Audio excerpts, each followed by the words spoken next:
Hello everyone, this is Professor Milton Restituyo, and welcome to our series on adverbial clauses and phrases. Today, we'll begin with an introduction to what adverbial clauses are, and then explore two very important types, clauses of reason and clauses of purpose.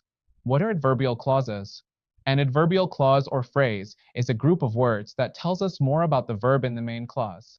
It answers questions like when, why, how, or under what conditions something happens. Let's look at some examples from our chart. Before the 1960s, more than half of immigrants came from Europe. Here, the phrase before the 1960s tells us when the action happened. It's an adverbial phrase of time. Germans came to the US because of economic problems in Germany. The phrase because of economic problems gives us the reason why they came, an adverbial phrase of reason. Many immigrants come so that they can be reunited with family members. The clause so that they can be reunited with family members expresses the purpose. It answers the question why. Even though it's hard to be an immigrant, many people make that choice. Here, even though it's hard to be an immigrant shows contrast, meaning something unexpected happens. If the US didn't have immigrants, it would be a less interesting place. The clause if the US didn't have immigrants expresses a condition, what must be true for the result to happen. So as you can see, adverbial clauses help us connect ideas and show logical relationships between them, time, reason, purpose, contrast, and condition. Adverbial clauses of reason.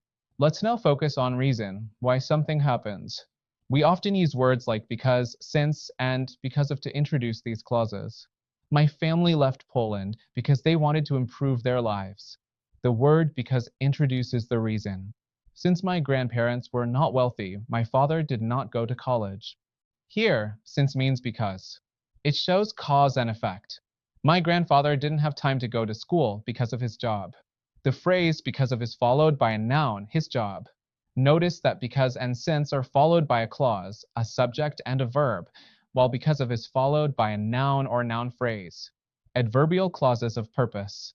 Now, let's look at purpose, what the goal or intention of the action is. We often use in order to, so that, and for.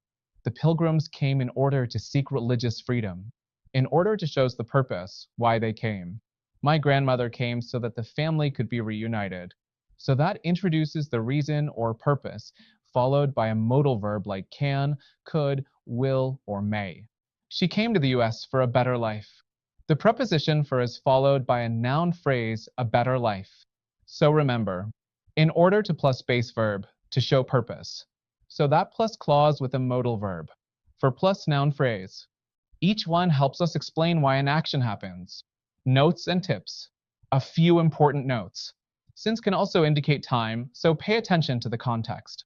For example, he has been in the US since 2003, that's time. But in since he worked hard, he succeeded, since means because. So can also express result, as in I came to the US alone, so I miss my family. We'll study that later in the series. So to summarize, adverbial clauses help us answer questions like why and for what purpose. In this lesson, we learned because, since, because of, to show reason. In order to, so that, for, to show purpose. Well, today we have a very special guest, a renowned psychologist and published author. Your task is to listen carefully to his speech and identify all the clauses of reason and purpose he uses. Ladies and gentlemen, please join me in welcoming Dr. Smith. Hello, Dr. Smiths. Welcome to our TV program Exploring English with Mr. Restituyo. After writing your list of the clauses of reason and purpose that Dr. Smith used in his speech, click Reply to share your work. In our next video, we'll move on to time clauses and contrast clauses, where we'll see how to express when things happen and how to show differences between ideas. Thank you for watching, and remember, clarity in communication begins with understanding the relationships between ideas.